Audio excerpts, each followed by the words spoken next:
మొదటి ముద్ద కూరతో చివరి ముద్ద రసంతో తింటాం మన తెలుగులో నైజం.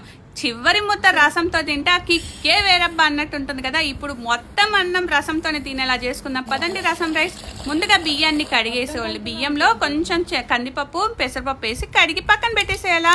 ఆ తర్వాత కుక్కర్ తీసుకొని జర్రంత నూనె వేసి జీలకర్ర ఆవాలు కరివేపాకు ఎండుమిర్చి పచ్చిమిర్చి వేసి అవి గోలిన తర్వాత ఇప్పుడు 3-4 టమాటాలు వేసేసుకోవాలి. మంచిగా పండిన టమాటాలు తీసేసుకోండి. ఆ తర్వాత పసుపు ఉప్పు కారం కొంచెం గరం మసాలా దాంట్లోనే రసం పొడి వేయండి. ఎందుకంటే రసం రైస్ కదా, రసం పొడి వేస్తేనే చాలా బాగుంటుంది అన్నట్టు.